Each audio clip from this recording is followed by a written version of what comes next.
من هارفارد والله. فده حاجه يعني قال لك 2022 مصر بقت نمره 7 في العالم في على كام في المية بقى؟ على كام في المية من ايه قصدك؟ ايه من يعني كام في المية من الناس من الشعب المصري عندهم؟ بيقول لك ان في 39.8%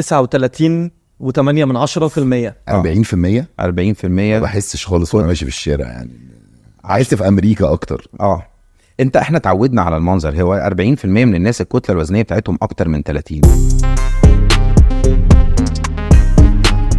انا شريف حقي، استشاري جراحه عامه، بشتغل في جامعه امبيريال كوليدج في لندن وبشتغل في مصر. بقضي اغلب وقتي هنا وبشتغل جراحات الجهاز الهضمي اللي هي جراحات البطن والامعاء وجراحات السمنه المفرطه.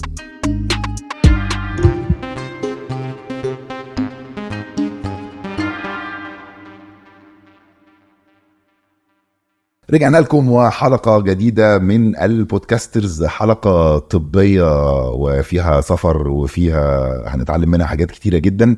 معانا استشاري جراحة الجهاز الهضمي، اللي عنده حد تعبان وعايز جراحة واللي عايز يخس الأول عشان يتعلم أي حاجة. شير ولايك وسبسكرايب عشان عيب والله العظيم. اتفضل يا دكتور. أنا مبسوط جدا أن أنا هنا.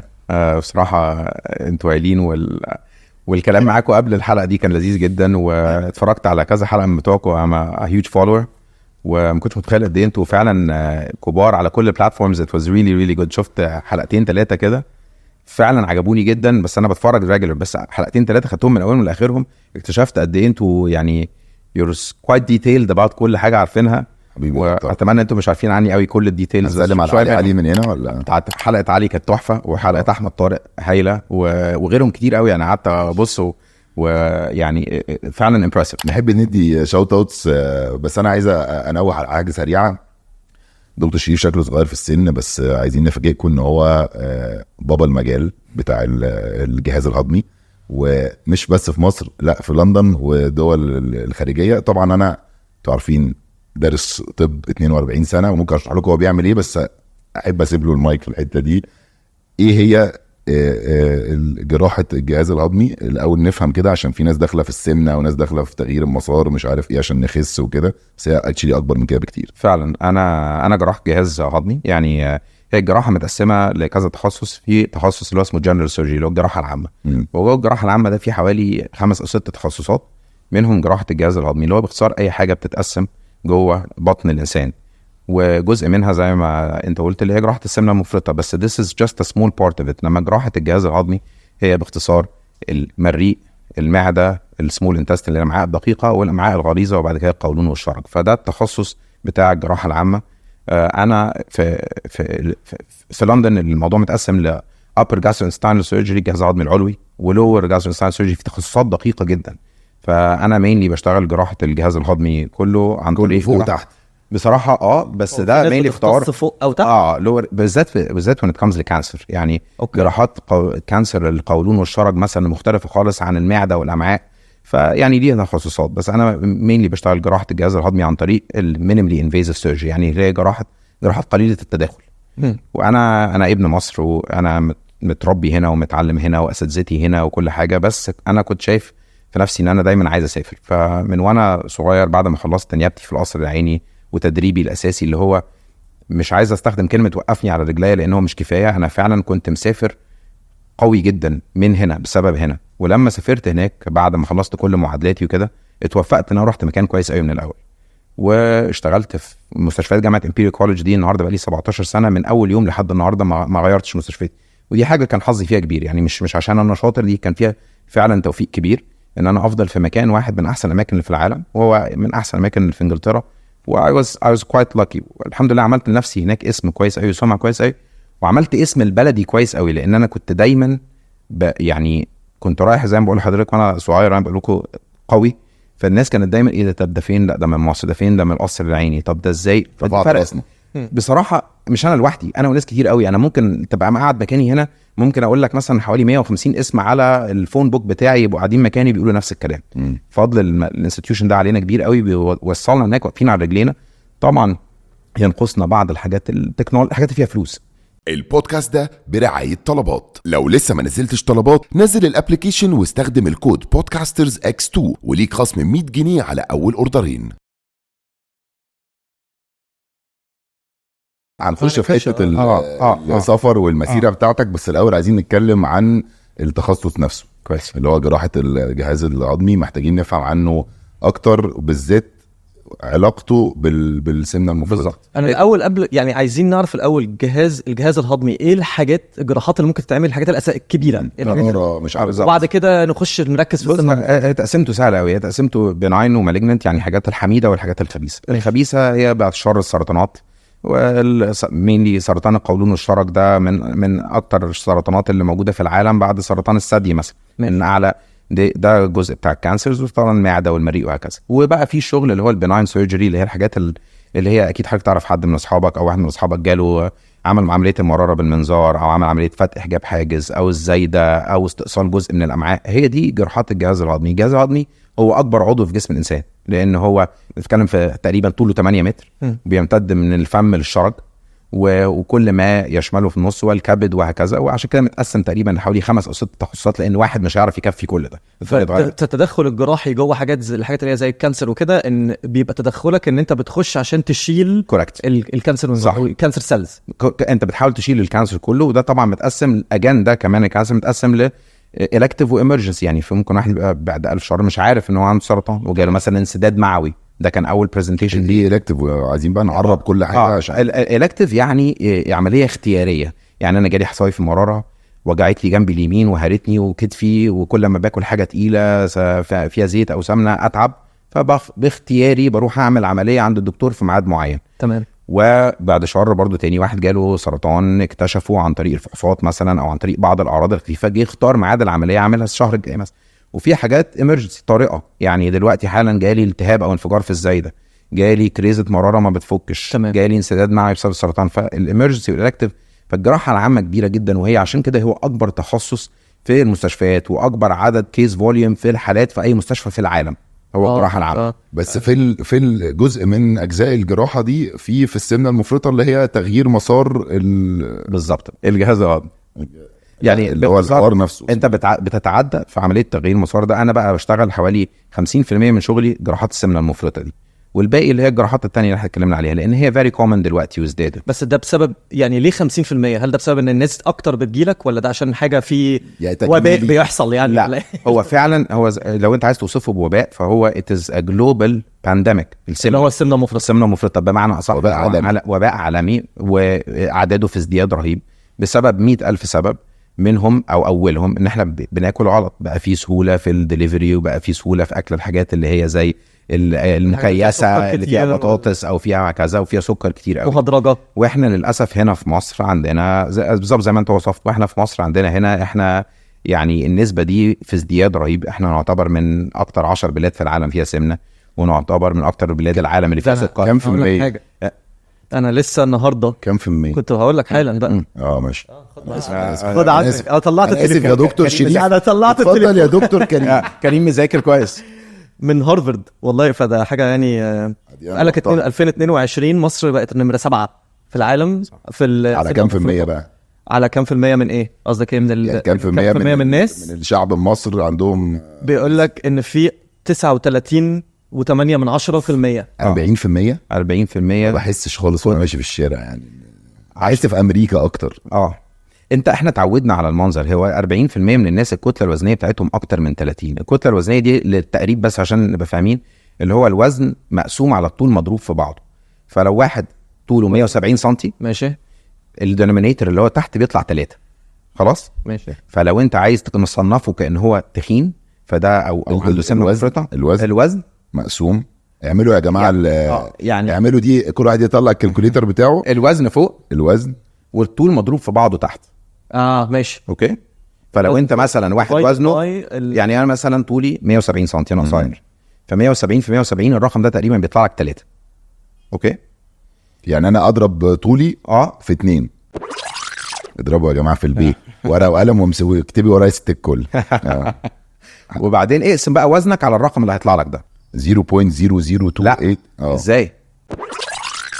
الوزن انا ديفايدد 33,000 او لا مش 33,000، هو 3.3.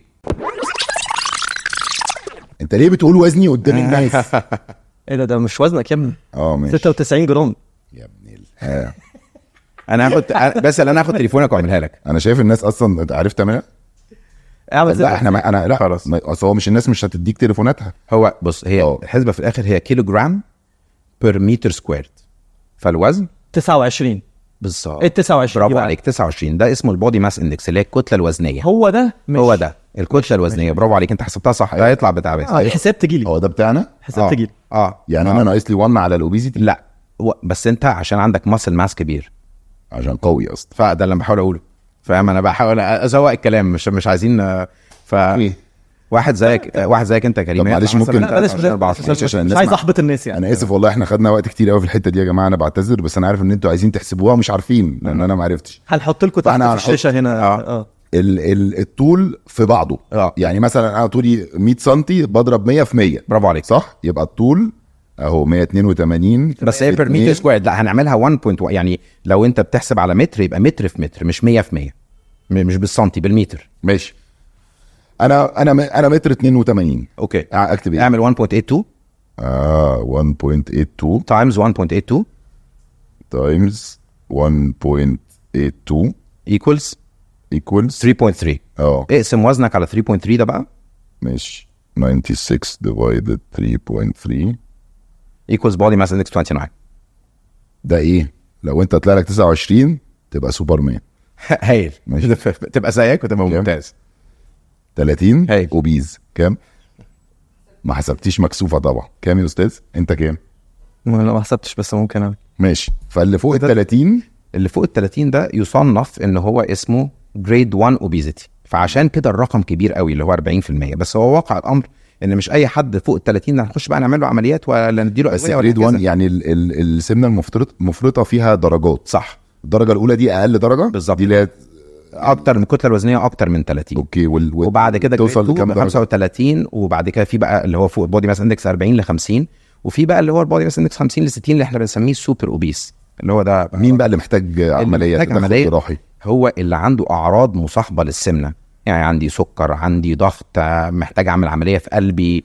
ده ان في اوحش واحده فيهم والناس مش عارفه الموضوع ده، حاجه اسمها obstructive sleep apnea اللي هي موجوده عندنا في مصر بشده، اللي هي باختصار بالمصري كده الشخير الزياده اثناء النوم بكريشندو متقطع، يعني بتتباطأ لحد ما تضطر تصحى تاخد نفسك او حد يقلبك. دي مشكله لان دي ممكن تؤدي الى مشكله كبيره اللي هي obstructive sleep apnea. واحنا على توب 10 13 مليون واحد في مصر عندهم الموضوع ده. برافو عليك. انا جاي النهارده انت مذاكر كويس يا باشا. انا والله فعلا انا مش بهزر. احنا في التوب 10 في العالم في السمنه. مذاكر ايه؟ هو فاتح هو كاتب كل حاجه. اوكي هو شغال لايف معايا كويس على الموبايل. صديق الطالب الشاطر. لا هو توب 10 في العالم في الاوبيستي وفي التشايلد اوبيستي وفي الدايابيتس. يعني احنا للاسف وده يعني شيء وارد احنا اقل من بلاد كتيره في العالم، بس احنا والدول العربيه للاسف مصنفين عالي جدا. اوكي. بس ليه احنا ليه حصل لنا كده؟ لان انا زمان كان دايما الناس بتقول ان بالذات ان البلاد اللي هي على البحر المتوسط المفروض ان هم احسن اكل، بياكلوا احسن دايت، كل الكلام ده. ليه فجأة مصر بقت نمرة 7؟ هو السمنه دي ليها كذا فاكتور، يعني بتترسم كده زي الصوره كده زي دوائر، والدوائر فيهم انترسكشن. في حاجات عوامل جيناتيك وعوامل بيهيفيرال، نفسيتي مضايقاني اكل، وفي عوامل انفايرمنتال ليها علاقه بالبيئه والمجتمع. لكن احنا عندنا هنا في مصر اعتمادنا على السكريات والكربوهيدرات في الاكل اللي هي الحاجات النشويات هو ده السبب الرئيسي في السمنه المفرطه. انت لو بصيت ان احنا مثلا الستيبل بتاع اكل مصر مثلا الكشري ده اكله مغذيه جدا وفيري ريتش وكلها سكريات. العيش هكذا. وتقيس بقى على الشوكولاتات والحاجات اللي هي طول عمره في مصر مش حاجه، بس احنا زايده مننا قوي دلوقتي وما عندناش هيلثي ميل بلانز مثلا واضحه بالنسبه لاطفال المدارس. ممكن الناس تبقى عايزه تاكل صح على فكره، بس ممكن يكون هو مش عارف. ما فيش التوعيه دي قوي. ممكن يكون عشان البروتين كمان غالي قوي. البروتين غالي جدا. بس احنا في مصر عندنا بروتين. الفول ده كله بروتين. الفول وده اكل صح. مصر كلها ده صح. كله بروتين. الناس اللي عايزه تلعب حديد بتاكل فول زياده، فاهم قصدي؟ فالفول از ستيبل للمجتمع. كل الناس تقدر تافورد الفول وكل الناس بتحبه من الفقير للغني فده تقدر تبني عليه اكلك. الفول كله بروتين، العدس كله بروتين، البسله، اللوبيا، الفاصوليا البيضاء. الحاجات دي مش بغلو طبعا حته لحمه ستيك في ريستوران، بس قصدي وهو كمان بصراحه الحاجات الجديده اللي طلعت ما كانتش موجوده زمان. انا يعني فاكر زمان وانا صغير ما كانش فيه انتشار الحلويات كل انواع السناكس والحاجات دي كلها، فجاه بقت دلوقتي في كل حته بقى ده العادي طبعا. فهو ده اصلا يعني انا بشوف ان ده اوحش حاجه في الدنيا. والمشروبات الغازيه اللي الولاد بتطلع تشربها بعد المدرسه او تفضل تكمل عليها يعني. بتقول اوسخ صح؟ اوحش. بحاول ابقى راجل محترم، بلاش اكمل. لا مش المفروض تبقى نيتك اصلا من جوه داخل تقول كده. انا اسفين يا دكتور. لا بالعكس خالص. هو ساعات بينسى نفسه. بس مش كل حد برضو، دي نقطه مهمه جدا انا عايز اتكلم عليها وانتوا اللي فتحتوها. مش كل حد بقى فاكر نفسه تخين او الكتله الوزنيه بتاعته قد كذا يروح يعمل عمليه. الحاجات دي ليها معايير واضحه جدا. ده كان السؤال الجاي بس بقى. امتى الشخص يروح يعمل عمليه؟ لان انت بتقول دلوقتي انه بعد ال30 ده جريد 1 ليفل، صح، المرتبه الاولى اللي هي اصغر حاجه. بس اللي انا فهمته من كلام حضرتك ان ممكن يبقى واحد في ال40 وال50 بس ممكن ما يبقاش محتاج لانه مش مصاحب معاه اي امراض اخرى. صح. هي الموضوع ما هوش رقمي بحت بس زي ما انت بتقول. هو الموضوع يعتمد على انا بحسن ايه للراجل ده لما اعمل له عمليه السمنه. هو اولا انت مش مفروض اي حد يجي لك تقول له روح اعمل عمليه. بالعكس انت المفروض تقول له في الاول كونزرفتيف ميجرز، الطرق الغير جراحيه اللي احنا كلنا عارفينها. قلل اكل قبل النوم ب3 ساعات، العب رياضه، اتمشى، ابعد عن النشويات. ده رقم 1. رقم 2 تقول له اعمل ميجرز ليها علاقه بالدايت عن طريق متخصص. وبعد عند فشل كل الطرق الاخرى ممكن تبتدي تلجأ للجراحه. الجراحه بقى لمين؟ الجراحه لحد انت فعلا لما تعمله العمليه دي بتحسن، وده اللي احنا كنا بنتكلم فيه مع بعض. بتحسن ايه؟ بتحسن صحته. هم النظم في العالم الغربي ليه هم بيسبونسر العمليات دي على طريق التامين الصحي يعني موجوده في التامين. وعلى فكره احنا هتبتدي تبقى موجوده عندنا ان شاء الله في النظام ده في مصر. نخسس بس لازم يكون لو هتخسس بسبب حاجه بالظبط، مش ان انت رايح تخسس وخلاص. وهم ليه بيعملوا كده؟ ما بيعملوش كده عشان هم يعني فعلا هم بيعملوا كده ان هم بيوفروا في هذا المريض. طبعا انا النهارده لما امسك الراجل مشاكله ما تكترش ويقعد هو بقى بياخد اوريدي على الحساب التامين الصحي الحكومي مثلا 4 إبر انسولين في اليوم، على مثلا شويه الجهاز المساعد للتنفس اثناء النوم بتاع الاوبستراكتيف سليب ابنيا، على ادويه للضغط، على ادويه تمنع مشاكل القلب لما تبقى كل الحاجات دي عندك. فالحسبه بتاعت الرقم ده بتساوي ارخص بكتير قوي ان انت تروح للراجل ده عامله عمليه واحده اوفر ذا ييرز بتوفر فيه. والموضوع ده محسوب في الهيلث ايكونومكس او الدراسات الاقتصاديه بتاعت المصاحبه للحاجات الصحيه. فاكتشفوا ان احنا نعمل الراجل عمليه مره واحده هنوفر فيه فلوس قد كده، فاحنا هنساعده، هو هينبسط واحنا هنوفر. which is exactly what happens. قالوا انا فاكر سويسرا خايفين على الشعب بتاعهم طلعوا بيوفروا يا معلم عشان التامينات. لا بس وهي كلامك صح، ده اللي بيحصل. بس هي عمليات بتبدل الحياه. يعني انا عندي من ماي بيشنتس عندي واحد خلص ماراثون جايب لي في العياده هديته ان هو جايب لي ميداليه الماراثون اعلقها انا في عيادتي عشان هو مقتنع ان هو عرف يخلص الجري 42 كيلو ده بسببي. هو مش بسببي، هو بسبب التزامه بالاجراءات المصاحبه للعمليه دي والتزامه بالدايت معاها، وخس حوالي 60 كيلو من وزنه. فبالتالي قدر يبقى هذا الشخص اللي يعرف يخلص ماراثون. بس هو فعلا ان المشكله ان دلوقتي بقى في ناس كتير جدا، او انا بشوف كده حواليا ان ممكن ابقى غلطان، بس انا بقيت بشوف ان ناس كتير جدا بقت بتروح تعمل العمليه وخلاص عشان اللي هو انا مكسل، ده انا مش قادر قوي، عايز بس الحته الاولانيه دي تعدي عشان بعد كده اعرف امسك نفسي، فانا هروح اعمل عمليه عشان انجز. بص يا كريم، انت عارف كويس قوي زي ما انا عارف، زي ما الترافيك بتاعنا كده الناس بتكسر عليك في الشارع وهكذا في ساعات، ان احنا ما بنلتزمش قوي بالمعايير اللي الواحد يعمل بيها. احنا عندنا يمكن احسن جراحين في العالم انا اعرفهم هم جراحين زمايلي هنا في مصر وهكذا، ولكن ممكن احنا تكون مش لازم من التزامنا بالمعايير ما هواش واضح قوي. هي العمليات دي ليها معايير، ان انت تبقى كتله الوزنيه اللي هي الاوبيستي ليفل 2، يعني بودي ماس اندكس اكتر من 35، وعندك اعراض مصاحبه للسمنه، سكر وضغط وهكذا. لو العمليه اتعملت للناس دي بس او للجموع دي بس هيبقى النتيجه بتبقى احسن كتير قوي والاستفاده كبيره جدا. لكن اللي بيحصل عندنا بالذات بالباور اوف سوشيال ميديا، وان الاعلان يعني في دكاتره كتيره جدا بتعلن ومن حقها، فبيبقى في ويف جايه لك من المجتمع بسبب اللي هم شايفين انا عايز اعمل، انا داخل اعمل عمليه سمنه مفرطه، انا مش عايز اسمع منك، انا داخل اعمل عمليه. تلاقي دكتور عمال يدلع في مين انا عارف نتكلم عن ايه ابطه مين مش عارف ايه، فطبعا الشعب كله بيجري وراه. لا هي فعلا بقى في حاجات فعلا الواحد يشوفها بتحس ان انت يعني انا مش عايز امتهن بالمهنه دي كده بهذا الشكل وهي عامله كده، في حاجات بتضايق، بس دي قله قليله، ولكن هو عاملين زي نقطه الحبر في طشه المايه، يعني عارف بينتشروا كده. لا اغلب الناس ملتزمه بالمعايير واللي المفروض يتعمل، والصح صح والغلط غلط. وده يعني هنا في مصر بيتطلب التزام شخصي من الدكتور، لان انت اللي بتحكم نفسك، ما فيش يعني الرقيب علينا الرئيسي هنا في مصر هو ضمائرنا، مش اكتر من كده. وانا يعني انا مين بشتغل في مصر دلوقتي. انا قعدت في لندن ييرز اند ييرز، بقالي 17 سنه في انجلترا، بس انا دلوقتي I consolidate most of my practice في مصر. بروح انجلترا على حاجه اسمها flexible job plan، بدرس في الجامعه، وانا حاليا برأس اسم الجراحه في مستشفى واحده من مستشفيات امبيريال كوليدج اللي هي تشارينج كروس. لكن انا بعمل ده في وقت قليل جدا، لان انا دايما كنت عايز ارجع مصر وبراكتس في مصر وابقى جزء من النسيج الطبي بتاع مصر ده. عمري وانا من اول لما سافرت من وانا جراح صغير جدا، وكل اجازه بتجيلي برجع مصر اشتغل او اظهر او ابقى موجود او اجي الجامعه او الناس تقول لي يا عم انت مجنون، انت عندك شغلانه قد ايه. انا عايز ارجع مصر. وطول عمري البلان بتاعتي انا ونازلي مراتي هي احنا هنرجع امتى، مش احنا هنرجع ولا مش هنرجع. it's not even an option. وانا دايما كنت عايز ارجع. وده set path الحقيقه. يعني انا مش بستخدم مع نفسي example في الجراحه خالص. في 100,000 واحد بيعمل كل حاجه كويس واحنا تقنيين وشاطرين جدا، ولكن في ان انت تسافر وترجع انا اعتبر يعني اجورو في الموضوع ده. لان انت بتسافر هناك بتستريح وحياتك سهله ومتسيستمه واجازاتك واضحه وشغلك واضح، فلوسك كويسه جدا. ان انت ترجع مصر دي ستاب كبيره جدا. وانا ابتديت الموضوع ده من سنه 2012 وكنت صغير جدا وقتها ومصر ارجع.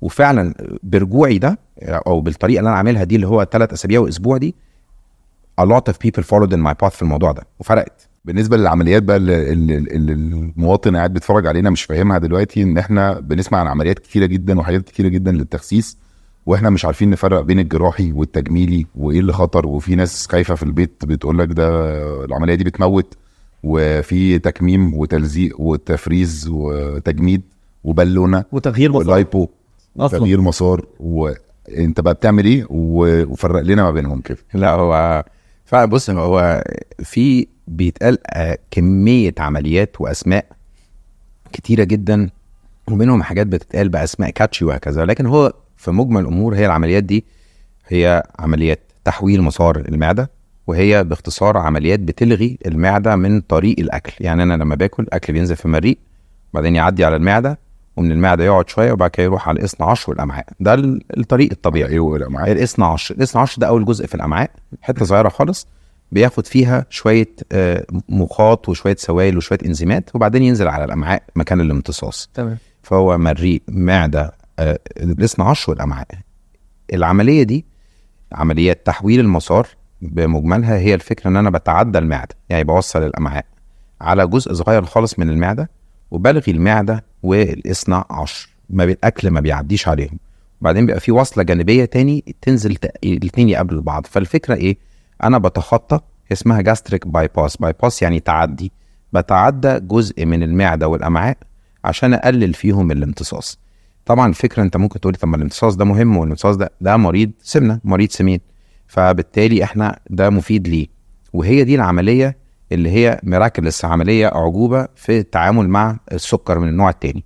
المريض يبقى جاي لك عامل العملية دي النهاردة بياخد مثلا 40-50 وحدة انسولين في اليوم متقسمين على مدار اليوم. انا بدون مبالغة بعد 48 ساعة بيبقى مش بياخد انسولين، بس ده السكر من النوع التاني، عشان ما فيش مثلا ام يبقى عندها ابن سكر من النوع اول يبقى فاكر ان ده علاج الموضوع ده خالص. بس لا. ليه علاقة ده؟ بس يعني ده بقى سؤال ممتاز، لان الانسولين الجزء بتاع تعدي الاثنى عشر بس، والجزء الاول من الامعاء مش شرط بالامتار الكبيرة دي، هو ده اثبت عن طريق الخطأ.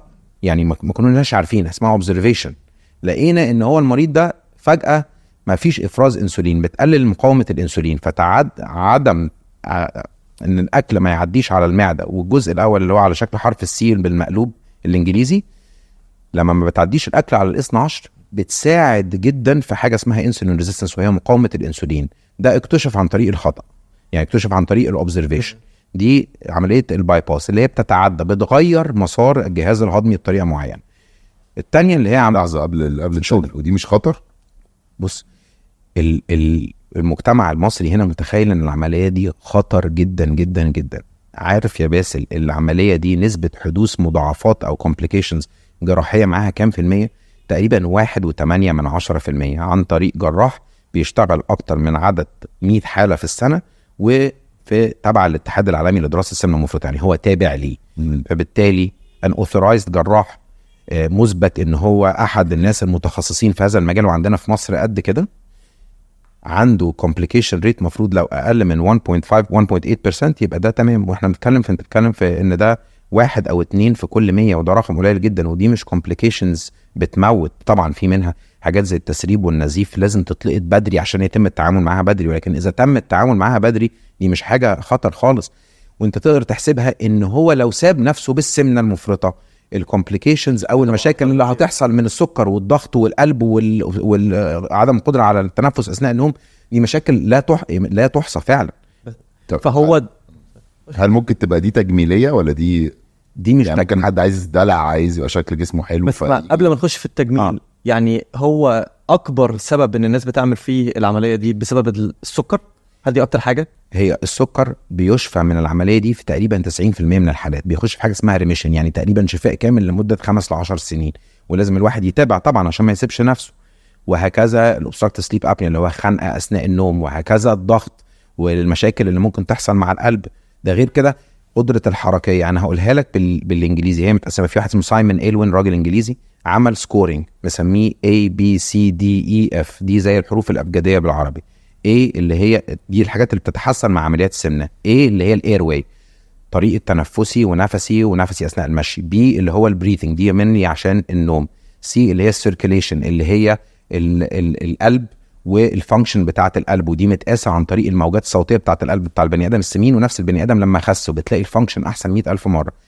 وبعدين احنا وصلنا للدي اللي هي الديسابيليتي، راجل كان مش عارف يتحرك وقاعد مبطوط على الكرسي، فجاه بقى عارف يتحرك وبيقوم، فالديسابيليتي بتروح. اي الايكونوميك فانكشن، اللي ما كانش قادر ينتج ولا يقوم يشتغل ولا يصحى من النوم بقى قادر ينتج. اف متقسمه متقاله على الفانكشن، متقسمه مينلي على الفانكشن الوظيفيه بتاعه والاف الفيرتيليتي، الاثنين مع بعض. انت النهارده ممكن يكون الخصوبه، حد يكون عنده بنت مش قادره تنجب، مش قادره تحمل لان عندها مقاومه الانسولين عاليه جدا، ودي مشكله كبيره جدا. بعد ما بتعمل العمليه الفيرتيليتي بتخلف عادي. وعشان كده الجمعيات بتاعه النساء والولاده بيقروا بهذه العمليات للمرضى اللي هم السمنه بتاعتهم اكتر من كتله وزنيه 40 اللي احنا لسه حاسبينها مع بعض بالارقام. فممكن الخصوبه ما تبقاش ليها علاقه بالسمنه في الحاله دي، والعمليه دي برضو تنجح بالظبط. يعني تتحسن، بتقلل الوزن، فبتحولت من كتله وزنيه 40 الست دي لان هي خست حوالي 27-30% من وزنها زي ما العمليات دي بتعمل، فبقت الكتله الوزنيه بتاعتها مثلا 28-25، فقدرتها على الخصوبه والانجاب تتحسن جدا. انا قصدي هل ممكن تبقى سيده الكتله دي الوزنيه، الكتله الوزنيه بتاعتها مثلا 29 ويبقى برضه عندها نفس المشكله والحل تبقى في العمليه؟ كوركت. دي مش احنا كنا لسه بنقول العمليات دي المفروض تتعمل في السمنه من النوع الثاني. في اكسبشنز في بعض الاحوال، السكر، عدم القدره على الخصوبه، واحده ست محتاجه ان هي تخس عشان نغير لها مثلا مفصل، فبالتالي ما تبقاش محمله وزن عليه. ففي اكسبشنز بتبقى عن طريق طبيب محول من مريض محول من طبيب. انا اصلا كنت ببص النهارده على برضو على الاحصائيات دي. في لقيت ان هنا في مصر 62% من الرجاله في مصر عندهم السكر اللي هو التايب 2 ده، من النوع الثاني. احنا من توب 10 بلاد العالم في للاسف السكر من النوع الثاني. لا انا بذاكر الحقيقه جدا معاك. سلام يا جماعه. لا زنقني جامد يعني. انا حاسس انا كويس ان انا جاي قاري. تعال نجرب نعمل حاجه بس نبعد الموبايل اهو. خلصت. هو انا خلصت. انا مش واخد بالي ان انت غاشش. انت غاشش فعلا، مش واخد بالي. انا فاكره محطوط كده. لا انت غش وهو مش غش. لا فهي بتفرق مع كل حاجه. فتحويل المسار دي نوع من انواع العمليات، ودي عيله يعني فيها الكامل. طبعا في اسماء بتستخدم عشان نخليها كاتشي ويعني تاجر بيها، لكن هو باختصار هي تحويل المسار اللي هو من نوعين. وده عمليه الاسماء، واحده اللي هي اسمها الرو ان واي جاستريك باي باس، لانك بتحول الجهاز الهضمي على شكل حرف الواي. فده الواي الانجليزي اللي هي يعني في طريقين 2 باساج للاكل، دي زي الدلتا كده بالظبط. ده وصف حلو، عجبتني. انا على فكره استخدمها في العياده بعد كده. عجبتني. ايوه لازم تفهم الشعب يا دكتور. هي فعلا كده الواي جاستروفيتكس. لعلمك حلوه منك. هو مسار باختصار الدلتا. لو قلنا فرع دمياط بتاع الاكل يبقى فرع رشيد بتاع افرازات الجهاز الهضمي. هي بالظبط كده. دي كده رشيد ودمياط. لا هي اهل دمياط. لا ده احسن اهل. انت دخلنا في مشاكل. اهل رشيد بقى وغزال. فدي واحده. وفي الثانيه اللي هي بتسمى المصغر اللي هي الميني باي باس، وهي دي مش ميني ولا حاجه خالص برضه عشان الناس تبقى فاهمه. اسم ميني اسم كاتشي قوي، بتحسس الناس انها عمليه صغيره او مصغره. لا هي عمليه كبيره وفيها عدم قدره على الامتصاص برضه. ولكن العمليتين دول مع جراح عنده الكيس فوليوم، مع اللي هي عدد الحالات، مع الالات المستخدمه صح. ودي نقطه مهمه جدا ولازم اكد عليها من برنامجكم هنا، اللي هي الاستخدام الواحد للالات. الالات دي ديسبوزبل من مواد عامله زي البلاستيك خالص، ما ينفعش يعاد تعقيمها من مريض للتاني، ودي لازم تستخدم صح كده، ساعتها بتضمن عاملها في عمليه ويرميها. ده اللي لازم يحصل. فبالتالي العمليه دي بيبقى ليها ثمن، لان ثمن الالات ده اترمى في الزباله بعد كده. كام بقى الثمن ده؟ صح، ده سؤال. الثمن ده غالي. الالات دي في منها طبعا زي ما انت النهارده الشارع حواليك فلوس. لا بس انا اقول لك حاجه، دي نقطه مهمه بجد فعلا بجد والله، جوكينج اسايد والله مش فاهم الشعب عايز. لا زي النهارده ما انت من 10 سنين ما كانش في ولا حواليك في الشارع عربيه واحده صيني، النهارده الالات الصيني برضو بقت موجوده جدا في عالم الجراحه. فالنهارده الالات بيتراوح اسعارها كتير جدا ما بين الالات الامريكاني اللي هم بيصنعوا من شركتين هم اكشلي بدون الذكر اسمائهم توب 100 كومبانيز جلوبالي، لالات بشركات زي العربيات اللي موجوده. الات في منها امن جدا، والباتنت انت عارف انت لما بتصنع حاجه بتاخد عليها باتنت، يعني السيل ده يعني كريم صنع حاجه وكريم سجلها، دي بتفضل باسمك لمده سنين معينه عشان انت مسجلها. لما بيقع منك الباتنت لا هيطلع لك 100,000 واحد يصنع اللي كريم صنعه ده. فده اللي حصل. ده مش معناه ان هي اقل امانا، بس هو في جميع الاحوال لازم الالات دي تترمي في الزباله. عده الدباسات دي نفسها بالالات بالغيارات بيتراوح سعرها حاليا النهارده في مصر من 60,000 جنيه ل 10,000 جنيه. يعني سيبك من الدباسات بقى، طبعا لازم تزود بقى المستشفى واتعاب الطبيب. انا كمواطن ماليش دعوه، بس انت عايز تدفع كله على بعضه. بس انا ليه الفلوس بالنسبه لي مهمه. ومش قصدي حاجه بجد، مش قصدي حاجه، انا بحب الناس كلها، بس انت دايما في الطبقات اللي القبض بتاعها بيبقى قليل، تمام، بيبقى عندهمش الوعي الكافي ولا الماده انه ينزل بقى يجيب اورجانيك وكيتو وبيتو والحاجات اللي هي ايه اللي انت بتنزل تجيبها من السوبر ماركت. فهو بيبقى عنده سمنه مفرطه، لان كل اللي في متناول ايده الرخيص المصنع والحاجات بالظبط، فبيتخن. فدلوقتي هو محتاج يعرف محتاج كام عشان يعمل العمليه دي ويرجع تاني فانكشن. بص يعني شاكي بريك كده. انت عايز توصل لحاجه، وفعلا اكيد الجمهور اللي بيتفرج عايز يسمعها برضه. هي دي بتختلف برضه كمان، مش هقعد يعني سوري في الكلمه ارقصك كتير، انا هقول لك رقم، بس بتختلف على مكان المستشفى وبتختلف على اتعاب الطبيب. فلو انت بتتكلم ان الدباسات لوحدها اللي انا بستخدمها اللي هي الدباسات نفترض انها الغاليه مثلا ثمنها 50,000 جنيه، على المستشفى مثلا ثمنها 30,000 جنيه، على اتعاب الفريق الطبي والجراحي زي الدباسات تقريبا. فانت بتتكلم ان العمليه دي عشان تتعمل بطريقه اثيكال وصح زي ما بتعملها بالظبط بره، بتتكلم ان انت مش هتدفع اقل من مثلا 120-130,000 جنيه في اماكن معينه. لكن في بعض الناس وهم قله، انا مش عايز اطلع ان انا بروج للبعض ضد حاجات، بيجيبوا الدباسات من سمير وعلي وبتستخدم تاني، والدباسات الفورفيتد اللي هي المضروبه في مصر اللي عليها ليبل من ورا وانت مش فاهم اصلها ايه موجوده للاسف. فانت ممكن تلاقي ان العمليات دي، انا بشوف حاجات عروض موجوده على السوشيال ميديا ببقى مش مصدق نفسي، بقى مش مصدق هو طب الراجل ده عاملها ازاي ولا بايه. ارقام بتتكلم مثلا في 40 و50 الف، ما في doesn't exist، ما فيش حاجه اسمها كده. يعني اللي المفروض يشوف كده المفروض حقيقي يلف ويمشي. برافو. ودي نقطه مهمه، توعيه للناس، توعيه دي توعيه برضه للناس اللي بتتفرج علينا، ان السعر لما يبقى قليل في الحاجات الطبيه لا ما تبقاش مبسوط وتجري، خاف شويه، بص او اسال.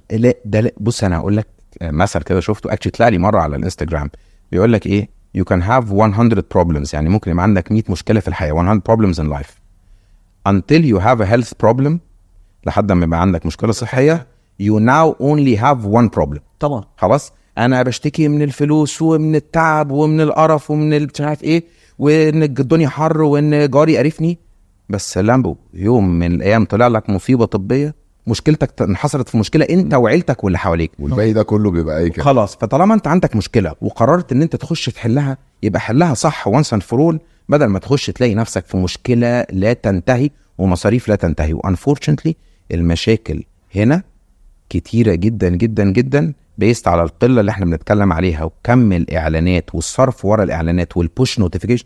انت النهارده لو دورت عليا هتلاقيني في السوشيال ميديا بتاعتي انا شخصيا اللي بتكلم فيها مثلا على ماتشات الاهلي وهكذا، وان انا بحاول اذكر امثال دايما في السوشيال ميديا بتاعتي، بحاول اذكر امثال كويسه لدكاتره اخرين او زملاء او حاجات بوزيتيف، اوكي. لكن مش هتلاقيني عامل اعلان او زائق بوش او كده، لان هو لازم المريض المفروض بحاول ابقى على قديمه كده، لو البيشنت يجي لك بنفسه عارف عنك او من البيشنتس بتاعتك. النهارده سهل قوي انك تبيع اللي انت بتعمله ده للناس، والناس بتدور على ده. انت عايز حاجه رخيصه وبتلاقي حد بيبيع لك حاجه رخيصه، بس هو بصراحة من الاول ما اعرفش ابتدت منين، بس هي من الاول الموضوع اتسمع ان هو حاجه تجميليه. ما هو ده السؤال أصلاً. بقى اللي انت وقفتني من تلت ساعه فيه. هل دي ممكن تتعمل تجميليه؟ يعني إطلاق. ممكن ابقى انا عايز اتدلع اجي اقول لك يا دكتور والنبي غير لي المسار؟ خالص. دي ليها معايير واضحه حسبناها بالكتله الوزنيه. ممنوع تماما. لو ممنوع تماما، مش ممنوع بس. يعني انا في بلد فيها تقنين للطب وان انا بعمل ايه ومش بعمل ايه وبيجي لي اوديتس، انت ممكن اتوقف. يعني هنا في مصر ايه؟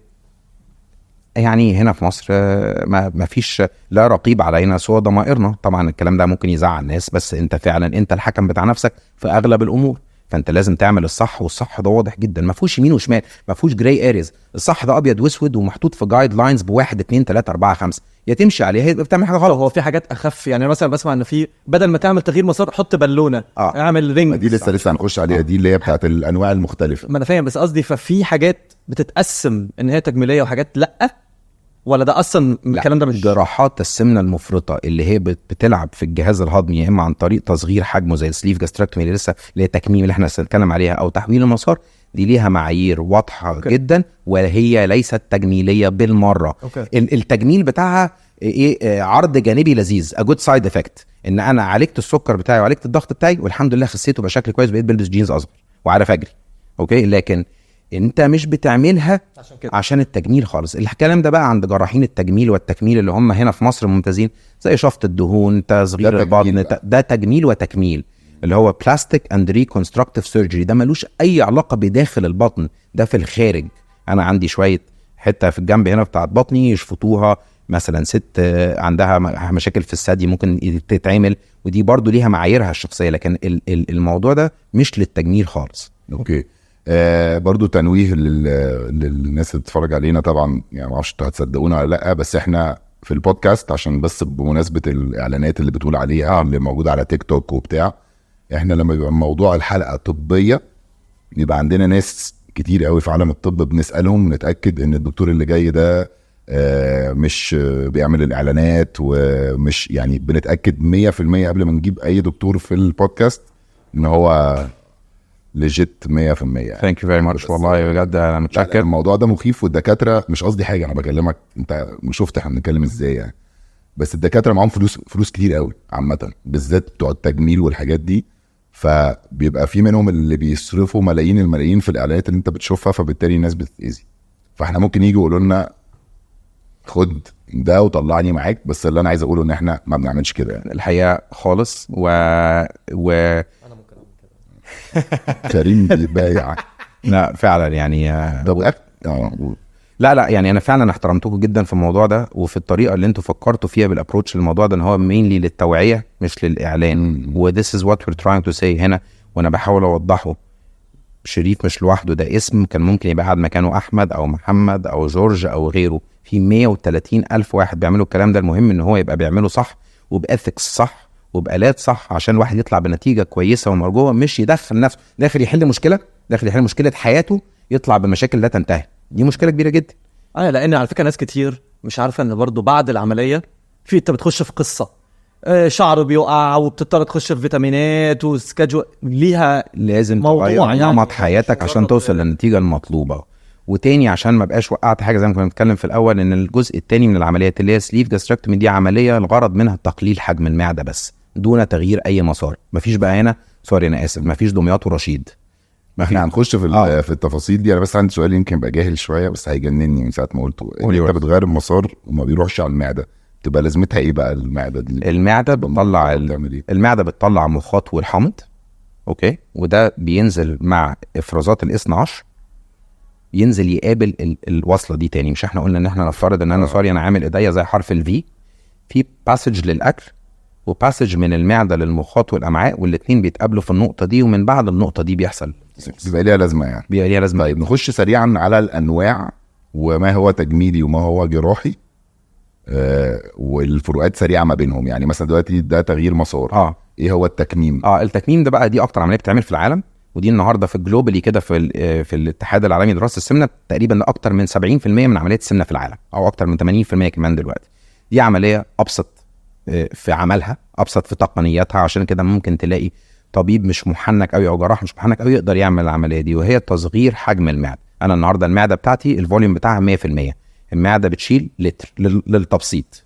بعد العمليه دي حجم المعده او الفوليوم بتاع المعده بيبقى 25%، فبالتالي تقدر تشيل 250 سم، فبالتالي بتقلل حجم المعده. العمليه دي عملها راجل جراح سنه 99 عشان قال لك ايه، انا مش عارف اعمل للناس تحويل مسار تقال قوي كبار قوي، فانا صغر لهم المعده وبعدين ابقى اخش اعمل لهم تحويل مسار. هي اكتشفت برضه هي كمان عن طريق الخطا، لقى ان في العيانين اللي هو ابتدى بيهم دول جزء كبير جدا خس وما محتاجش يعمل عمليه المسار، فبقت عمليه مقرره لوحدها ان هي تخسس الناس.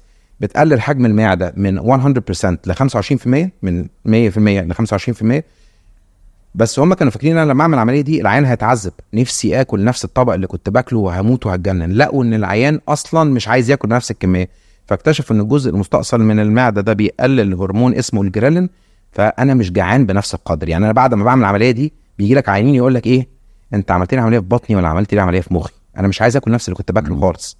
فهي برضو عمليه وفيري كومن وبتتعمل كتير جدا وعمليه فيري سيف، وبرضو ليها نفس الهيلث بنفيت. اسمها ايه بقى بالانجليزي؟ اسمها سليف. سليف. عارف سليف زي كم القميص، يعني انا الكم بتاعي عامل كده، لو صغرته فانا اكني بقيس الكم بالظبط على قد الدراع او على قد الاكل، كأن الدكتور ترزي، اكنك بتعمل سليم فيت بالظبط. طيب ده التكميم. البالونه دي بيعملوها اطباء الجهاز الهضمي، اللي هو ودول احسن من اشطر الناس اللي عندنا في مصر. دي عن طريق الفم، انت بتدخل منظار، مش انت في ناس بتعمل منظار استكشاف مثلا لقرحه او حاجه، منظار عن طريق الفم مش عن طريق فتحات جراحيه، وبتدخل المنظار عن طريق الفم وتملى بالونه جوه المعده توكيباي حاجه زي تلت حجم المعده. بس دي مؤقته، ده حل مؤقت لمده 6 شهور. بتملاها ميه بملح سلايم، اللي هو الماده موجوده في جسمنا هنا وانت بتملى البالونه دي 500 ل 600 سم ميه بملح، وبتفضل قاعده في المعده لمده 6 شهور توكيباي جزء من المعده، بس لازم تتشال لان هي ممكن تسبب، لو اتثابت كتير تسبب القرح. ولو فرقعت بتفرقع وبتنزل في التواليت، يعني مش حاجه خالص، لكن هي مش قضيه، ولكن هي ما بتفرقعش، الماده بتاعتها قويه جدا، يعني فيري رير انها ممكن تعمل منها صيني بقى. بس دي الحقيقه الشركتين اللي بيعملوها شركتين كبار قوي والماده بتاعتها قويه، وهي زي ما بقول لك هي مش حل بيرمننت حل جذري، هو حل مؤقت. ليه اعملها؟ في مثلا يعني قصدي برضو في لامراض السكر وكده، ولا حاجه لا ما هياش بتعالج كده قوي، دي بس سمنه كده، وممكن تعتبرها جزء تكميلي. يا اما الجراحه سمنه هتلي مثلا في عيان وزنه 200 كيلو عايز تخسسه شويه بالونه قبل ما تعمل له عمليه، او لحد الكتله الوزنيه بتاعته مش كبيره قوي، او بتحصل كتير قوي الاسباب اجتماعيه، انا مثلا عايز اخس عشان فرحي فعايزه حاجه مؤقته، فاهم قصدي، وهكذا. لكن ما هياش حل طبي زي الاثنين التانيين عمليات طبيه بحته. طب اللايبوسكشن بقى عن طريق جراحين التجميل، ده حد عنده تكتل دهني في حته بيشيله، او اعاده تشكيل شكل الجسم. ده الكلام الحقيقه انا مش بفهم فيه، مش بشتغل، انا بشتغل مين لجراحات الجهاز الهضمي ونصها السمنه المفرطه، يعني جراحات اللي بالمنظار على المعده والمريء والامعاء وهكذا. في حاجه تاني كده؟ انت كده تقريبا غطيتهم كلهم، والعمليات دي فيري كومن. وارجع تاني سالتني على الكومبليكيشنز بتاعتهم، از 1.5 ل 1.8% ان توتال بتاعهم، ده رقم قليل جدا. طب اخر حاجه بقى، اتفضل، عشان دي مكسره الدنيا دلوقتي. قول لي اسمها ايه؟ منجارو الحقن بتاعت الانسولين اللي الناس دلوقتي بقت تضربها عشان يخسوا. هي اسمها عشان بالظبط انت ده الاسم اللي هو يا باشا انا معاك، مش اي كلام. جوجل قاعد جنب، وانتوا اخر 2 في العالم المفروض يبقوا عارفين اسمائهم بصراحه، فانا ابتدي اشك فيكم يعني يعني انتوا مش عارفين اسمائهم ليه بصراحه، بس يعني هم دول اسمهم العلمي اللي هو الليراجلوتايد والسيماجلوتايد. دي يعني علميا كده بسيط جدا، هي هرمونات بنحقنها لنفسنا بتميمك او بتقلد هرمونات اكتشفت مؤخرا اسمها GLP-1 بتفرز من عندنا كلنا في بطننا، فانا بزود الليفل بتاع حاجه اسمها GLP-1 بالحقنه دي. اوكي طيب، الفكره منها ان هي بتخليك زي ما يكون عندك حاله من الشبع. اوكي بتسد نفسك بالظبط كده، بتدي لك شويه غمامان نفس على شويه، بتبقى مش بتفكر في الاكل، علاقتك في الاكل بطبيعتك بتسبب بعض الهزال. والطريقه اللي هي بتتاخد بيها في بلدنا اللذيذه دي هنا هتباك فاير في وش حد، هتضرب في وش حد، لان هي بيعملوها من 5 جرام مش عارف 7 يقعد يطلعك يقول لك ابتدي 10 وانزل 7 وهكذا 5، وتلاقي بقى ان هي بقت بتتاخد في المجتمعات. كريم انت حبيبي امسك خد جرب دي مش ودنك خدها في ودنك يعني فاهم قصدي، بقت موجوده في شنط الناس، ودنك مطرطقه خد دي الواحد منجره موجوده في شنط الستات بيعزموا بيها على بعض وجربي وخد، هو ابتدي اكله تقوم رازع حلو. يعني ده غلط ولا صح؟ لازم تتاخد عن طريق طبيب وليس جراح، مش انا، عن طريق طبيب جهاز هضمي او طبيب غدد صماء بمتابعه معاه بالتحاليل والفولو ابس، لان الادويه دي انا عايز النقطه دي بجد اكون بقولها بمنتهى الوضوح والصراحه، ودي يمكن احسن حاجه قلناها في الموضوع كله. الادويه دي فيري سيف، والا ما كانتش هتنتج وتاخد الابروفل بتاعه كل البلاد الغربيه، ولكن في 1 ل 3% من الحالات بتسبب مصايب اكبر كتير قوي من بتاع جراحه السمنه، منها ثايرويد كانسر ومنها بانكرياتيك كانسر، يعني سرطان البنكرياس وسرطان الغده الدرقيه amongst others، مع حاجات تانية كتير. فلازم تتاخد عن طريق متابعه طبيب. اللي بياخدها لوحده كده بيأذي نفسه، واللي بيقول للناس خدوها عشان انا خدتها وخسيت بيأذي اللي حواليه. بس دي اصلا حاجات معموله لمرضى السكر اصلا كده، بس حاجات كتير قوي كده في الدنيا يا كريم. تهيألي ان دي واخدينها من حاجات مرضى السكر. اصل هو زمان لو تفتكر في حلقه وعد لما انا قلت حاجه وانتوا الاثنين بصيتوا لي قعدتوا تقولوا لي ما زمان حلقه وعد من سنتين ايه اللي حصل؟ انا سالت سؤال هي بتاعت نيوتريشن. وعد جامده قوي في النيوتريشن. أوكي. فقلت لها انا عارف ناس بيجيبوا بتاع الانسولين بتاع السكر كانت لسه يضربوه في بطنهم عشان يخسوا. قعدوا يقولوا لي ايه ده مش الكلام ده بتاع. قلت لهم انا يا جماعه شفتوا بعينيا. فدلوقتي دول غالبا بتاخدوا لانه لو الناس بتخس فقال لك طب هنعمل واحد دايت فدول معمولين للدايت. بص انتوا الاثنين بقى صح في النقطه دي، فانا مش جاي بقى انا بقى اكمل كلامكم انتوا الاثنين. هي اصلا زي الاسبرين اتعمل دواء للصداع، لقوا ان هو بعد ما اتعمل دواء للصداع ان هو بيقلل نسبه جلطات الدم وبيعمل بعض السيوله، فبقى دواء مقر من كل جراحين القلب ودكاتره القلب في العالم. بس هو اصلا دواء صداع الاسبرين، انما دلوقتي بقى اصبح دول الادويه دي اصلا ادويه سكر. الجي ال بي 1 دي اصلا ادويه سكر، وابتدت بحاجات صغيره وطوروها، وبعدين اقرت من كل الجمعيات العالميه بتاعه السمنه والاندوكراين والغدد الصماء للتعامل مع السمنه فقط بدون السكر، ولكن لازم تتاخد عن طريق متابعه ومع دكتور عشان ما تدخلش واحد في مشاكل. انا هو ده الحته اللي بقى في حاجه اسمها اوزامبيك فيس، وبقى في حاجه اسمها يعني بقى في مناظر من كتر حقن الادويه دي لازم تتاخد مع طبيب يباشر الموضوع ده، وده طبيب وليس جراح. انا اعرف ناس دلوقتي بيستعملوا الحاجات دي ومع دكاتره، بس للاسف الدكاتره بقوا او الحالات اللي انا اعرفها بقوا عايزين يوروهم نتيجه بسرعه، فيقوم مبتدي معاه هو انت بتبتدي زي ما تقول ايه تجريدي بالظبط. فبتدريجي كده بتبتدي الاول تجريدي ولا يقول لي تجريدي صح يا ابني كل ما وقعك كده تقع. فبتبتدي مثلا ان انت ممكن يقول لك خد 5 مللي مش عارف 7 مللي 10 مللي، فيبتدي يديك ال5 مللي يلاقيك ان انت مثلا خسيت 2 كيلو بس، يقول لك لا اطلع لل7 اطلع لل10. المشكله بقى ان انت كل لما بتاخد الحاجات دي بتبتدي دايخ 24 ساعه ترجيع، انت فجاه بتلاقي نفسك بقى هتموت عملت تراجع طول الليل حامل يعني حركات من دي تحمل والمشكله ان ضربات قلبك بقى تبقى سريعه جدا، فبتلاقي نفسك ان انت في الاخر اللي هو ايه ده البني ادم ده بيموت. طب ليه يا جماعه نعمل كده؟ ما نقلل الحاجه او بلاش اصلا خالص. بص اللي انت بتقول عليه ده السايد افكتس بتاعت الادويه دي، ودي موجوده جدا، بس انصافا للادويه دي والاطباء اللي بيدوها وللمرضى اللي محتاجينها، لا هي كويسه جدا وريفولوشنري وقلبت الدنيا، غيرت يعني هي فعلا احدثت ثوره، بس لازم عن طريق متابعه لان مش كل الناس بيحصل لهم الموضوع ده. وفي نقطه مهمه جدا افتكرت ان انا اقولها دلوقتي وانت بتتكلم، وعايز اقول لك ان ارقام الجرعات اللي انت قلتها صح. انا ما اعرفش انت بجد مذاكر للدرجه دي ولا لا، بس ويل دان اللي هم 5 و7 ونص و10. معلش انا بجامله عشان انا من شويه جينا عليه، حقك عليا بس يعني فاهم بجد اونست. لا فين الموبايل؟ ايوه انا عايزين فين الموبايل؟ احنا متفقين ان احنا هنكسر في الادويه دي عشان نكسر الجراحات وندخل فلوس. لا اونستلي لا بجد فعلا الدوزز دي صح، ولكن الدوزز دي لازم مع الطريق. لكن انا بقول لك في ناس بتكمل على الادويه دي مثلا ابتدى ياخدها وراح لدكتور وابتدى مكمل سنه وما بيخسش ومقتنع ان النتيجه جايه. لا وفي حاجه اسمها فيرست ريسبوندرز اللي بيجيبوا نتيجه في اول 12 اسبوع، هم اللي لو كملوا عليها بيفضلوا جايبين نتيجه. لو انت ما جبتش نتيجه في اول 12 اسبوع الادويه دي مش ليك، مش جايبه نتيجه. ماشي. اوكي دول اللي اسمهم فيرست ريسبوندرز. نخش على السفر بقى. ناس كتير قوي بتسافر، بس لو بصيت انت ازاي بقى ممكن ترجع الناس دي، لان كل الناس عايزه ترجع بلدها، مفيش حد مش عايز يرجع بلده. لو عرفت ترجعه او خلقت له آلية او حاجه ان هو يبقى موجود فيها هنا، يعرف يشتغل ويعمل الشغل اللي هو اتعلمه هناك، وغالبا هيجي يعملوا لك ببلاش. فالانتربي هو عايز يبقى جزء من نسيج الوطن ده ويشتغل فيه ويعمل بهذا الشكل. لا ما فاكرني بعذر؟ لا انا اشتغل ببلاش. لا انا مش بكلمك على الصغير، انا بكلمك على حد خلاص عملهم ورجع، اللي عمل في 17 سنه استرلينات. طب انا هقول لك حاجه، مش احنا كنا لسه بنتكلم دلوقتي على كومن فريند اللي هو احمد طارق، وان هو بيحاول يرجع ويجيب دكاتره ويعمل وكذا.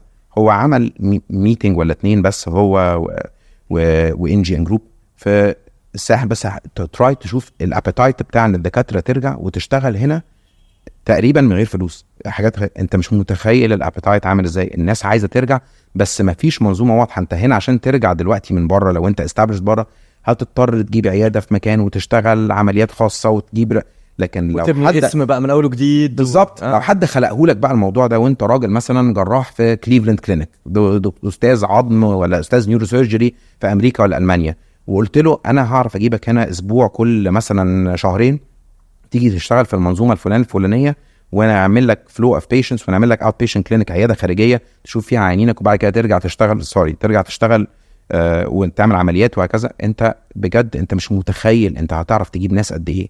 انا زي ما بقول لك كده، انا عارف ان انت يو كونسيدرد ان هي في الاول لا مش واقعيه، انا عايز اقول لك هي واقعيه جدا، مش في الصغيرين، مش في جيل مثلا الثلاثينات الخمسينات اللي لسه بيبني اسمه وبيبني مادياته وبيكبر ولاده، بس ده مومنت ان الولاد دي دخلت الجامعه وهو بقى استابلشت وقاعد تقول له ارجع مصر اشتغل، هيرجع في ثانيه. مش عارف ده اول زياره كشف بقت ب 1600 جنيه اشتغلوا ببلاش. في ناس، طب ما هو يعني مش عندك النهارده يعني هنروح لاكبر اكزامبل في الدنيا، حاجه احنا بعيد عنها قوي خالص، مركز الدكتور مجدي يعقوب في اسوان.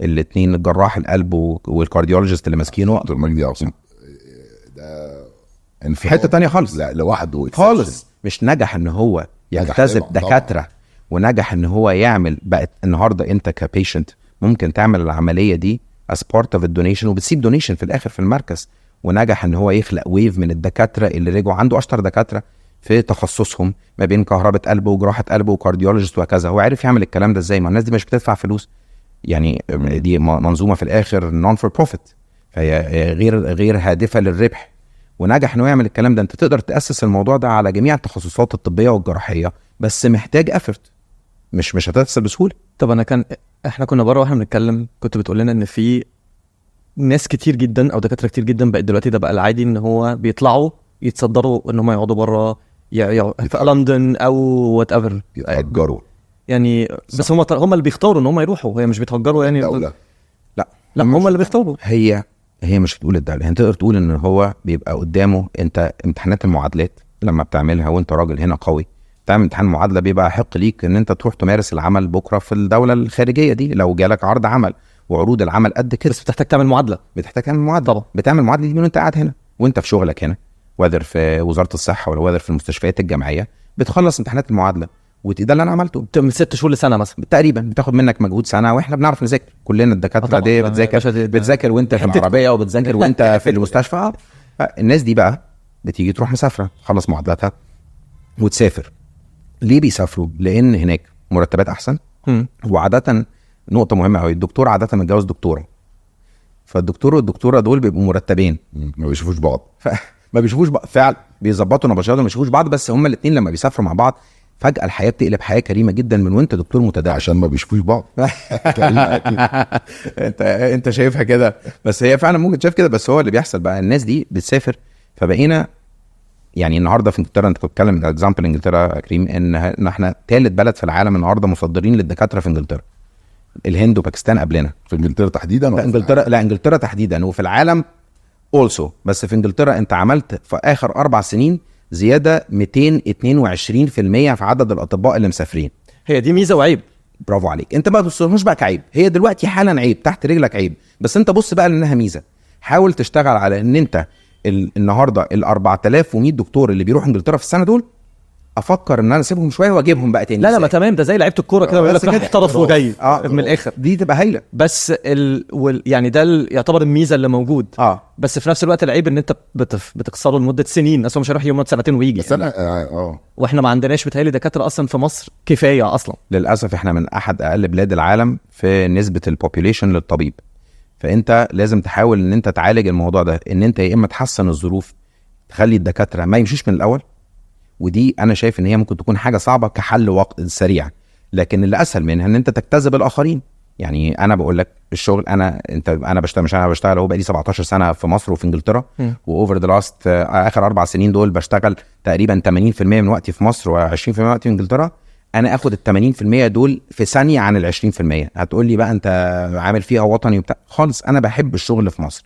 الريكوجنيشن اللي انت بتاخده من العيان اكبر كتير قوي في مصر، ما انتش ترسف مكنه، انت عارفه وهو عارفك، عندنا علاقات اجتماعيه بجد فيها جزء مهم قوي ان انت تشتغل على وضعك يا دكتور مختلف عن بقيه اللي في المجال بتاعك، لان انت راجل قعدت في انجلترا 17 سنه وما شاء الله عليك بقيت الهيد، انت بقيت رئيس الجراحين في صح مش عارف اترجمها قوي يعني، وبتقبض كويس. فانت دلوقتي مرتاح نفسيا وماديا انك ترجع تدي لبلدك، بس انت قعدت 17 سنه بتشتغل بره.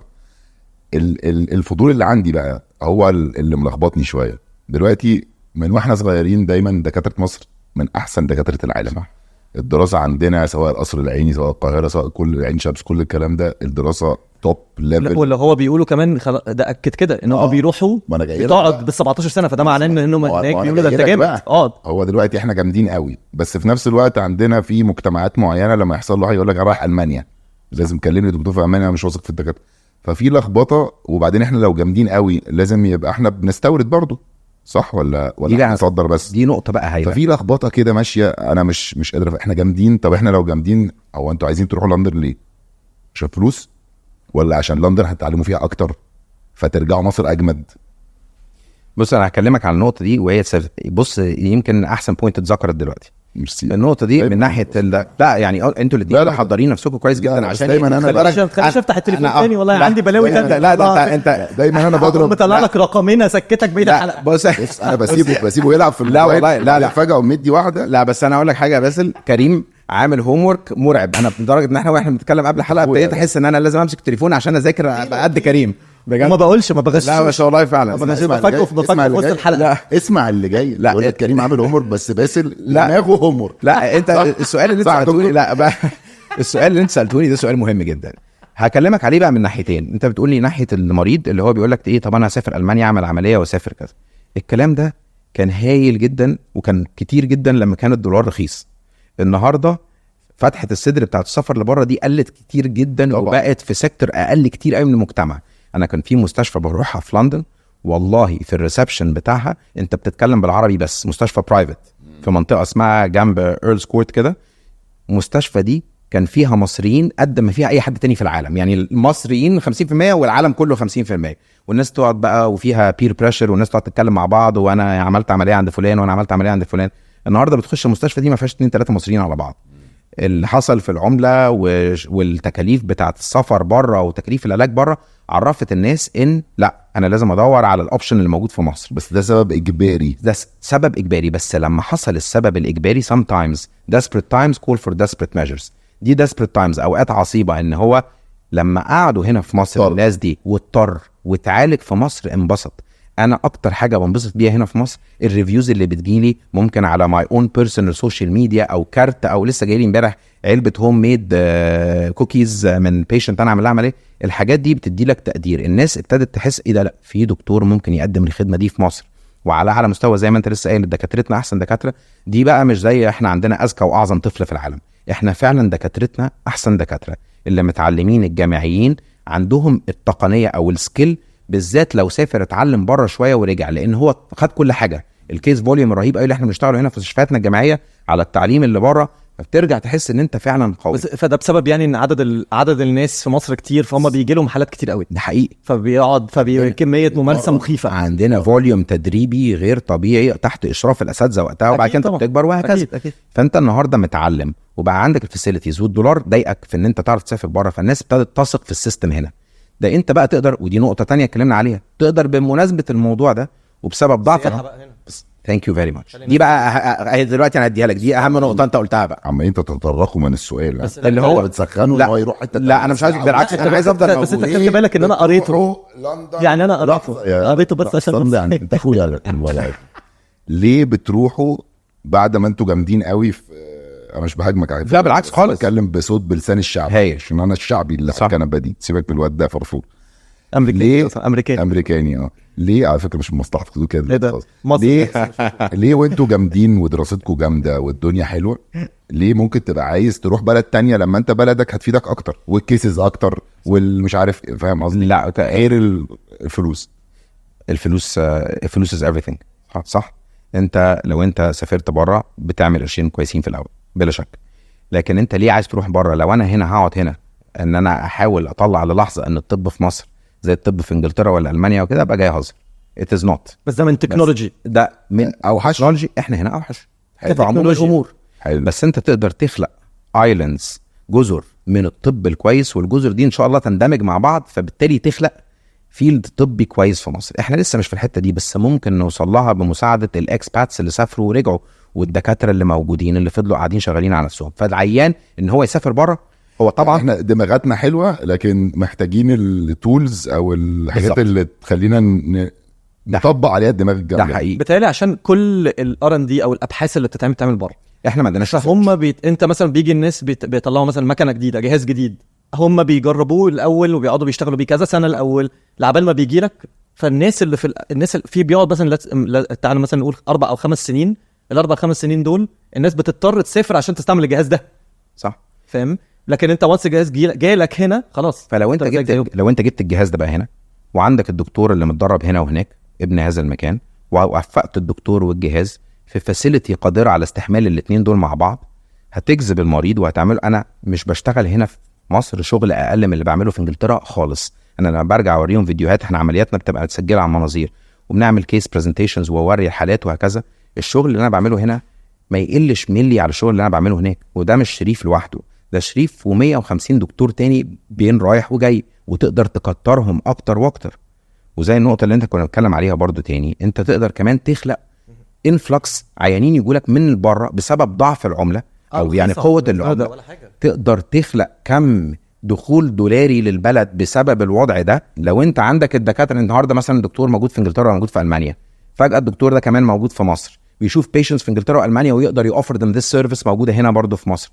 ليه الراجل ده يقعد يعمل العمليه بالاف الدولارات هناك لما ممكن يعملها هنا ارخص، وهتدخل دولارات انا البلد؟ كنت بعمل كده. والدكتور منتفع، الدكتور بياخد فلوس كويسه جدا. اوعى تكون فاكرني ان انا عايز اعمل فيها مثلا فيلانثروبيست خالص. انت هنا عايز تعمل ايه حضرتك؟ يعني قصدي بتعمل ان انت طب خيري فقط خالص. انا فيلانثروبيست. يعني قصدي بتشتغل للخير بس، او بتشتغل للجريتر جود بتاع المجتمع بتاعك مش لنفسك. ده مش صح. كل واحد بيبص يعني زي ما بقول لك انا كنت بعمل كده. انا مثلا حتى وانا قاعد بره كنت باجي اي حاجه عايز اعملها كنت بستنى لحد ما انزل مصر واعملها هنا عشان ارخص مليون الف مره. وانا عملت كده كتير قوي، وانا ومراتي واحنا عايشين في لندن جينا عملنا حاجات هنا، رغم ان انا كنت عندي تامين وبرده كانت ارخص. بالظبط. هو ايه طب قبل ما ننقل على نقطه تانية، المرتبات الطبيه باختلافها ما بين مصر والخارج، بما انك قلت ان الفلوس سبب كبير من الاسباب اللي بيخلي دكاترتنا تروح بره تقعد. عايز يمكن هو السبب الرئيسي. وانت برضو انت دايما انت بتحرجني، بتدخلي في اسئله صعبه، وبرافو عليك. هو بيحب الفلوس. لا هو بالعكس. هو بالعكس انا ما بحبش. انا بص، انا هقولها لك. بص يا بس، انا هحكيها لك في صوره موقف. خلاص، وانا مسافر الطياره اللي فاتت، انا بروح اقعد اسبوع في شهر هناك. فانا مسافر، كان في واحد قاعد جنبي في الكرسي الويندو وانا كنت قاعد، فهو قال لي انا عارفك. ايكونومي ولا بيزنس؟ الطياره، ميزه الطياره دي ان هي كلها واحد، بس كنا احنا الاثنين قاعدين ايكونومي، عشان بس اكون واضح معاك. فلقيته هو بيقول لي انا عارفك انت شريف حقي، انا اسمي كذا، مش عايز اقول اسمه دلوقتي. خلاص، بابا راجل دكتور عظم معروف جدا في مصر، وانا الولد انا كنت اعرف قصته ان هو واحد من المتفوقين جدا في القصر العيني ودكتور تخدير، وسافر بيشتغل في انجلترا. فقعدنا عملنا سمول توك على السفر في انجلترا، وانا نفسي في يوم من الايام ابقى اعمل زيك وارجع مصر، وعايز نتبادل نمر اتفاقات، واتكلمنا على كل حاجه، والطب والسفر والتعليم وازاي تطور من نفسك هناك. الراجل ده دكتور تخدير في القصر العيني، مراته دكتور في القصر العيني، هما الاثنين مسافرين. بدل ما يبقى مرتبهم، يعني مرتبات الاطباء المتدربين في انجلترا النهارده بتتكلم في تقريبا 3000 استرليني في الشهر، ففجاه الاثنين دول they earn 6000 استرليني في الشهر. 6 النهارده لو انت بتتكلم في السعر الرسمي اللي هو مثلا 63 النهارده ولا حاجه. وبغض النظر ما تترجمهاش للمصري، هي الحياه دي هناك حياه كريمه. ليه؟ لانك في انجلترا ولادك بيخشوا المدرسه ببلاش، وانت كل حاجه تقريبا ببلاش. هي بلد. هو هنا هياخدوا كام؟ هنا المرتب المعلن عن افريج 3-4000 جنيه بالظبط، 3000 جنيه تقريبا، 3000 جنيه 6000 جنيه قصاد 6000 استرليني بالظبط. ده انا اوديهم بعربيتي، يبقى هيروح في ثانيه. فارجع تاني اكلمك على الايفنت اللي حصل في الطياره اللي انا قاعد فيها ايكونومي زي ما انت قلت. كان انا قاعد وجنبي الدكتور ده قاعد جوه، ابتدينا نتكلم، وهو دكتور ومراته دكتوره، ونفسه في يوم من الايام يرجع مصر. بنكمل كلامنا، لقينا واحد قاعد قدامنا لقيناه لف اول لما جت اقلع السيت بيلت. يا جماعه انا سامعكم انتوا بتتكلموا على ايه، انا عارف كنتوا الاثنين كويس قوي، انا دكتور برضو معيد عظم في مستشفى جامعي هنا في مصر ومن اوائل دفعته، وهو كمان قرر ان هو يسافر هو ومراته، وبعد ما هم عاشوا بقى ومعاهم ولادهم ودخلوا مدارس وهكذا مبسوطين جدا، بس في نفس الوقت نفسه في يوم من الايام برضو يفكر في طريقه آلية ان هي ترجع. مشكلتنا ان احنا كمان مستشفياتنا الجامعيه هنا، وانا عارف ان هم بيشتغلوا على الموضوع ده، انت يا اما معانا يا اما علينا. بمعنى اصح مفيش نظام بيسمح للطبيب المهاجر ابن هذه المنظومه اللي هو واخد منها مثلا اجازه دراسيه للتدريب بالخارج او اجازه مرافقه زوجه او كده، ان هو يرجع يبقى جزء منها. يعني طالما انت اجازه انت اجازه، او بتشتغل، لكن مفيش هاف واي هاوس. لو انت بتعرف تظبط حاجه زي ما انا مظبطها في انجلترا يعني هم تمام. عايز افهم الحته دي. فانت دلوقتي انا ابتديت في القصر العيني، تمام جميل، تمام، عايز اسافر كويس، او جالي فرصه ان انا اسافر، تمام، باخد اجازه ولا انا مش بستقيل؟ لو انت تعينت معيد انت في الاول في حاجه اسمها فتره الطبيب المقيم او المتدرب، دي 3 سنين، دي انت مش موظف في الدوله، لكن بعد كده بتتعين في الجامعه. لو انت من المتفوقين بتتعين في الجامعه كمعيد ثم مدرس مساعد ومدرس وما يلي. اللي بيحصل ان انت بتفقد اغلب قوتك الجامعيه لحاجتين: اللي عايزين يسافروا ويبنوا حياتهم من الاول خالص، او اللي بعد الدكتوراه لما اصبح استشاري او مدرس اللي بيسافر على اعاره مثلا للسعوديه للكويت للامارات، برضو بحثا عن حياه اكرم يمكن فلوس اكتر او ستيتس. فانت اللي بيحصل ان انت تقدر تاخد اجازه من وانت مثلا عندك، اقربها بالسن للمتفرج، يعني من وانت مثلا عندك 28 سنه بعد ما خلصت التدريب وبقيت معيد في الجامعه، تقدر تسافر على انجلترا عن طريق حاجه اسمها مثلا اجازه دراسيه للتدريب بالخارج او اجازه مرافقه زوجه لو مراتك وهكذا. فتقدر تسافر وتفضل محافظ على وظيفتك الجامعيه، بس انت اجازه من الجامعه، كان اجازه بدون مرتب لمده. هي فعلا بتبقى كده في الاول. في حاجات بتبقى المعونه او منح او كده ممكن يبقى مرتبك ماشي شويه، لكن انت اوفيشلي اجازه، فبالتالي مالكش الباور بتاعت ان انت ترجع تشتغل في الجامعه دي خالص. it is not like this. لكن لو انت عندك آلية، وانا كنت قعدت مع عميد قصر العيني الحالي وهو الدكتور حسام صلاح بيحاول يخلق طريقه ان هو يرجع الناس او يديهم فرصه ان هم يشتغلوا تاني في الجامعه وهو اجازه. انت متخيل دي تفرق معاك ازاي؟ انت بتقول للراجل ده في كل اجازاتك تعالى يا عم ورينا اللي انت بتشتغل سباين، مش كنا لسه بنتكلم على السباين، بتشتغل سباين سيرجري، تعالى ورينا مثلا ايه بتشتغل ايه. احنا عندنا برضو تاني مش تقليلا لحد، عندنا احسن دكاتره في الدنيا، بس ممكن يكون هو عنده تكنيك مختلف، ابروتش مختلف، نشوفه يجي يطبقه. لكن طول ما سيستم الاجازات هو يا اما انت اجازه يا اما انت بتشتغل، السيستم ده صعب. وعشان كده ناس كتير قوي بقى بتستقيل من الجامعه او بتترفد من الجامعه. انت لازم تلاقي طريقه ان انت تحاول تستفيد بالناس دي هنا. هتفرق معاك جدا. انت النهارده محتاج اعداد كبيره جدا من الدكاتره، ولما بيجي لك دكتور زائر الماني حاطط اسمه مثلا مستر اسم خواجاتي يجي يعمل عياده هنا في مستشفى ما، طوابير بتبقى موجوده على المستشفى. انت عندك نفس الراجل ده مصري اوكي، بس لازم تساعده، يعني لازم يكون في طريقه. ومن هنا البيزنسز اللي احنا بنتكلم عليها او الحاجات الخيريه اللي هي ممكن تطلع. نجيب اخر سيناريو اخر تشابتر في الكتاب ده هو زي ما عمل بروفيسور مجدي يعقوب ومعاه احمد عفيفي واحمد الجندي واخرين. لكن انت النهارده تقدر تجيب تبقى كل الناس في كل التخصصات ويبقى عندك كل حاجه موجوده هنا والفلوس موجوده بس. طيب انا كان في حاجه اتكلمتوا عليها بره، هو سؤال كريم الحقيقه، فانا هفرشه لك ومش هسرقه منك عشان انت ذاكرت. اتفضل يا باشا. جامد. لما كنت بتتكلم على الدكتور اللي هو بيشتغل المانيا واشتغل انجلترا وبعد كده يجي في مصر ويعمل والناس تقف، ده فكرني بالقصه اللي انت بتحكي فيها بره بتاعت الروبوت. انا كنت هقول لك فعلا عشان انت كنت بتقول قد ايه الدنيا الناس بتروح تتعلم التكنولوجيا وتيجي. كان جزء من كبير من اللي انا شايفه من اللي عمال بيتطور دلوقتي في التكنولوجيا الحته بتاعت الروبوت الالي، زي الانسان الالي الناس بتستعمله دلوقتي او الدكاتره دلوقتي بيستعملوه، وبالذات الجراحين صح، ان هو يخش يعملوا الجراحات يا اما الدقيقه او الغير دقيقه او كل الكلام ده. فهل ده دلوقتي بقى حاجه طبيعيه؟ يعني ده بقى الطبيعي؟ عارف ان مثلا الكلام ده بقى له مثلا من 2012 مثلا ولا حاجه ابتدت الناس تعمله. هل ده بقى ده العادي خلاص دلوقتي؟ بص انا اولا عايز اقول لك انت فعلا مذاكر كويس جدا يعني بجد honestly this is the timeline بجد انا مش بهزر. بس يعني انا هقول لك عشان برضو اللاي بيرسون او المشاهد العادي يبقى فاهم يعني ايه الروبوت. هو الجراحه زمان كانت مشرط انت زعلان انا بقول لك كده؟ لا انا مش زعلان. افرح لي يا ابني. هو لا يعني زنقني بكم اسئله رهيبه بتواريخ واعداد وارقام. بس لا الجراحه زمان كانت الكونفنشنال سيرجري، بتمسك مشرط وتفتح مثلا بطن عيان، هتعمل افترض انك تعمل عمليه في بطن عيان، فكنت بتفتح اوبن سيرجري كده اللي هو الجرح اللي انت اكيد شفته في حد بيعوم في النادي او حد روبوت. ده زمان الاوبن سيرجري. بايدك. وبعدين تطورت الامور لجراحات المناظير اللي ابتدت في التسعينات، وتطورت الجراحات المناظير دي لدرجه ان احنا بقينا دلوقتي شايفين ب 4K اكنك بتتفرج على تلفزيون هاي ديفينيشن جوه بطن، والحاجات متكبره 20 مره، فانت يعني تشانسز الغلط بقت رهيبه. ودي جراحه المناظير يعني ايه؟ بدل ما تعمل الفتح ده بتدخل كاميرا حجمها 5 مللي وبعض الثقوب جوه البطن، اوكي، وبتقف تشتغل الموضوع ده. دي جراحات المناظير، ده شغلي بقى، ده اكل عيشي، ده انا انتوا قاعدين معايا عشان انا معروف في الموضوع ده يعني، او انا قاعد معاكم عشان ده شغل والله بجد. لكن تطور بقى موضوع من جراحه المناظير ستيب فورورد، عشان الناس، اغلب الناس اللي بيجوا لي العياده هم فاهمين ان الروبوت ده يعني روبوت انسان آلي بيشتغل الحاله لوحده. هي از نوت لايك ذس. هو الروبوت ده نوع من انواع الريموت سيرجري، الجراحه التباعديه. الجراح قاعد مكان حضرتك مثلا كده بعيد خلاص، وانا المريض، اوكي، يعني انت يا كريم الجراح وانا المريض، انا نايم ومفروش ومتعقم وكده، وانت قدامك بلاتفورم عامل زي الجويستيكس بتاعت البلاي ستيشن، وانت بتعمل العمليه وانت باصص على مونيتور، وانت مش ملاصق للعيان، انت بعيد عنه، العيان على ترابيزه العمليات.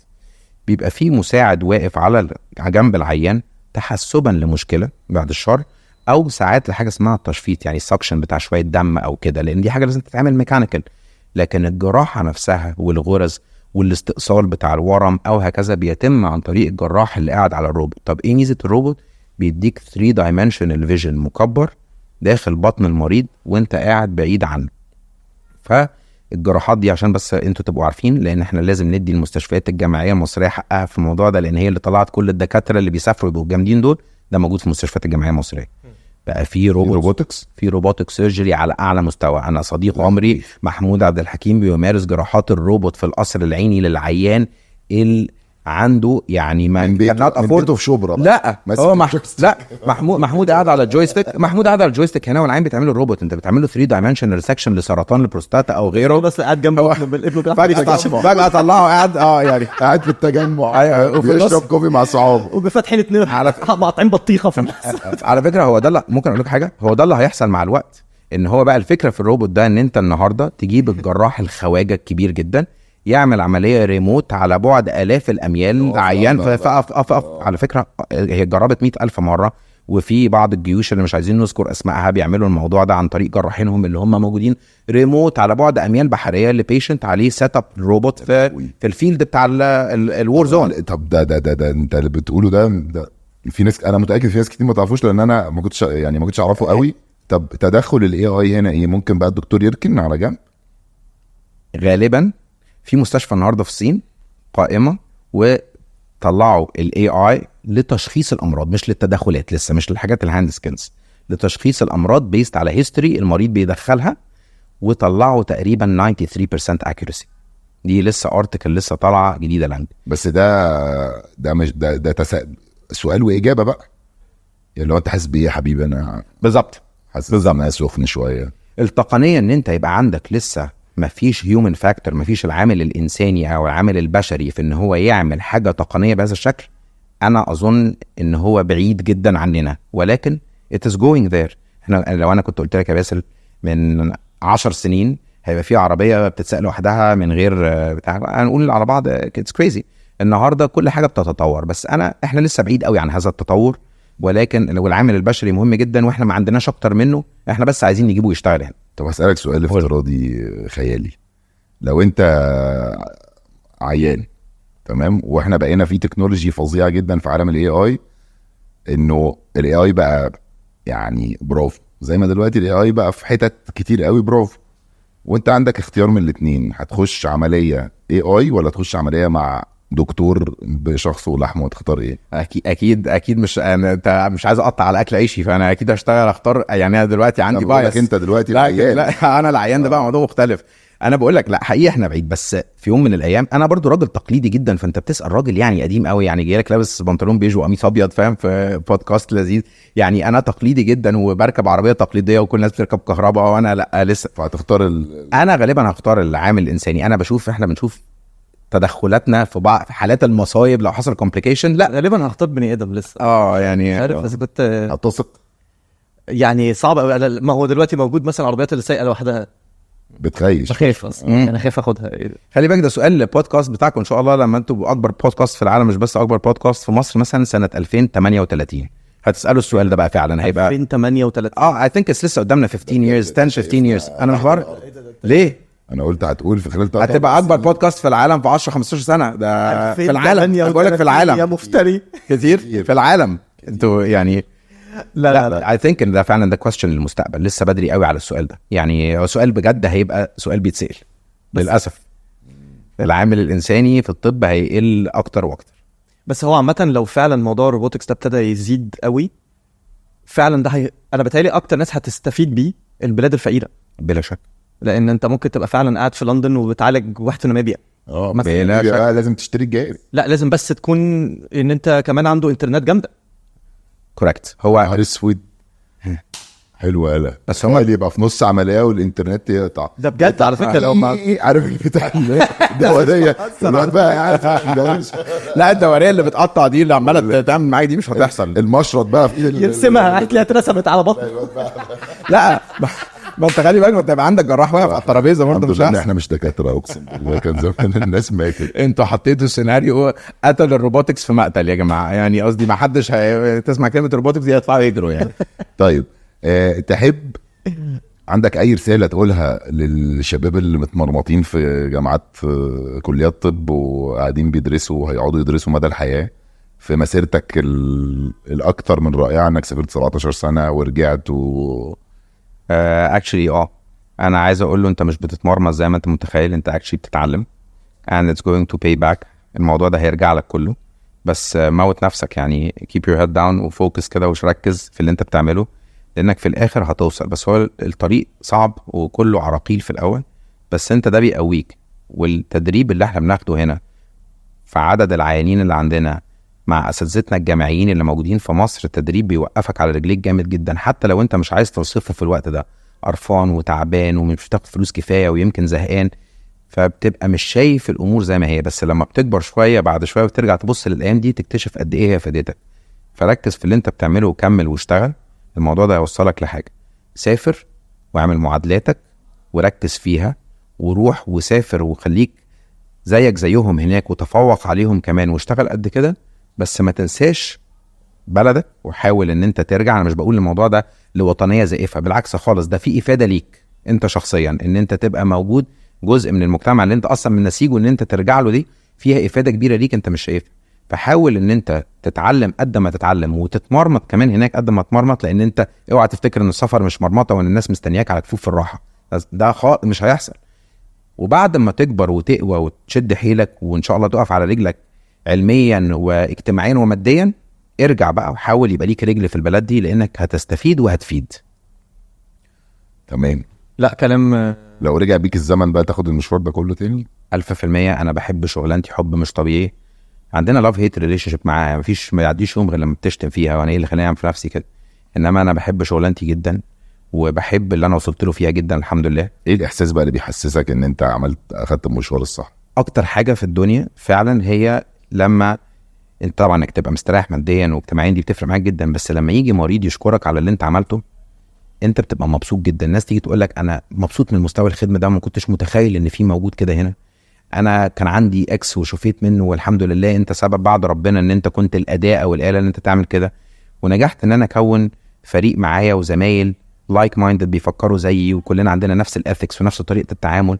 فبتحس ان انت لما حد بيجي يعني بتحس ان انت فعلا ساعدت حد او كنت جزء في حياه حد. هو مش هينساك وللاسف انت ممكن تنساه بس هو انت هتكون سبب في ان انت ساعدته في حاجه وهو يفضل فاكرك وتبقى انت بتتشكر او معروف. دي بتفرق كتيره جدا يعني. ليها ثمن. وهي شغلانه بصراحه انا شغلانتي انا متحيز لها تحيز رهيب. هي احسن شغلانه في العالم. مش حاسس ان حد. انا عندي 3 صبيان مش حاسس ان حد في ال3 هيطلع دكتور. يمكن عشان احنا كرهناهم فيها في السكه وفي متاعبها.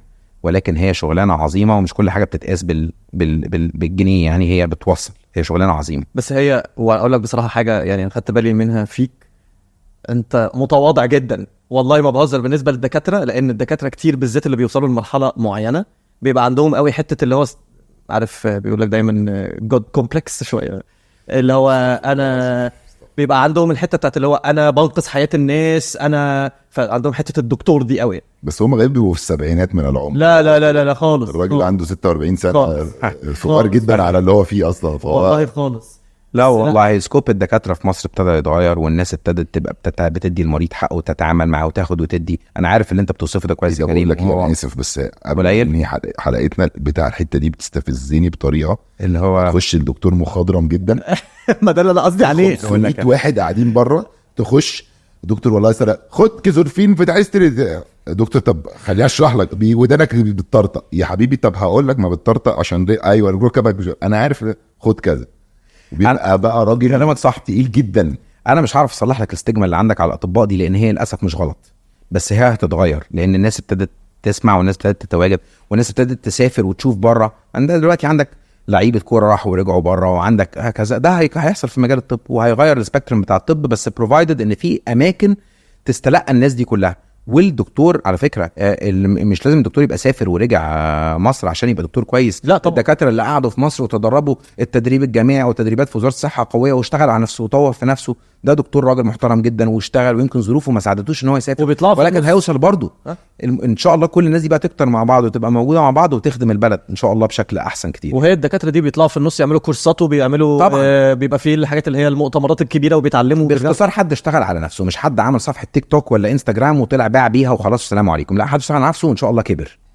بطل يا باسل بقى تتفرج. لا بالعكس انا بطل. عجبتني الدخله اللي في الاخر دي. بطل. طب عايز اقول لك طبعا عشان دكتور يلا محترم وكده جايب لنا شويه حاجات، فاحنا ممكن بس ناكلها نقزقز فيها كده واحنا بنقفل الحلقه. نورتنا دكتور. وميرسي على احنا طبعا بنوري ده للكاميرا عشان ايه؟ عشان الضيوف اللي هنجيبهم المره الجايه لو سمحتوا هاتوا معاكم حاجه. هو البراند ده بتاعك ولا احنا لا لا لا عملنا إعلان ببلاش؟ لا خالص، انا كنت في النادي ورحت جبت حاجات من النادي احنا عملنا جايبها إعلان لكم ببلاش. لا بس انا جايبها لكم على فكره. ده في خلي بالك ده سلاح انا جايبها لكم عشان تتخانقوا وتقولي بعد كده. ما انا واخد بالي انا مثلا كنت هعلق على مش جايب مافنز كده، انا عايز كل الناس دي تاكل منه عشان يجوا لي بعد كده. انت جايب للكرو كمان طبعا يعني كل الناس يعني. مش بقول لك متواضع. لا ازاي يعني. طب نبات احنا عملنا لكم اعلان، يا ريت تبعتوا لنا انستا باي. لا واحنا بنقول هنعمل بيب تيجي تعرف بجد احلى مكان. المكان اللي هو اسمه تي. لا شويه مافنز كده تمشي الكالوريز وتخليكم الصراحه.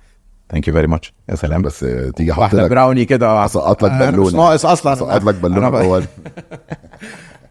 لا عايز. لا بشكل انا هاخد ده. طب حد عنده حاجه عايز يضيفها يا جماعه قبل ما انا كنت عايز اقول حاجه ضحك فشخ ومش فاكر من كتر ما الضحك عندي كتير. كنت بتقولوا حاجه كده خلاص يلا نوفرها للحلقه اللي جايه. ماشي. سلام يا حبيبي. اخويا انا انبسطت جدا فعلا معاكم والله بجد فعلا يعني. هاتوها لي. ثانك يو فيري ماتش بجد يعني. فعلا يعني. ممكن الناس تاخد المسج دي بتاعت يلا يا جماعه سافروا وهجوا، فاحنا نزود المشكله بان احنا بنعمل بودكاست كويس. بالعكس خالص، ده انت بتحاول تقول لا، سافر وتعلم واشتغل، بس ارجع لان في واحد عملها اللي هو انا، وفي زي 250 واحد وفي غيرهم اكتر كتير قوي في الفتره الجايه. and there is an opportunity ان انت تخدم بلدك وتعمل فلوس. ما هياش ما انتش جاي تبقى راجل شيخ، لا انت جاي هتعرف تشتغل وتنتج وتبقى معروف في مجتمعك وتخدم اهلك وتعمل فلوس كويسه وتعيش حياه كريمه وتقعد في بيت كويس وتبقى جنبك اهلك وناسك والنادي بتاعك والجامع بتاعك والكنيسه بتاعتك. حياتك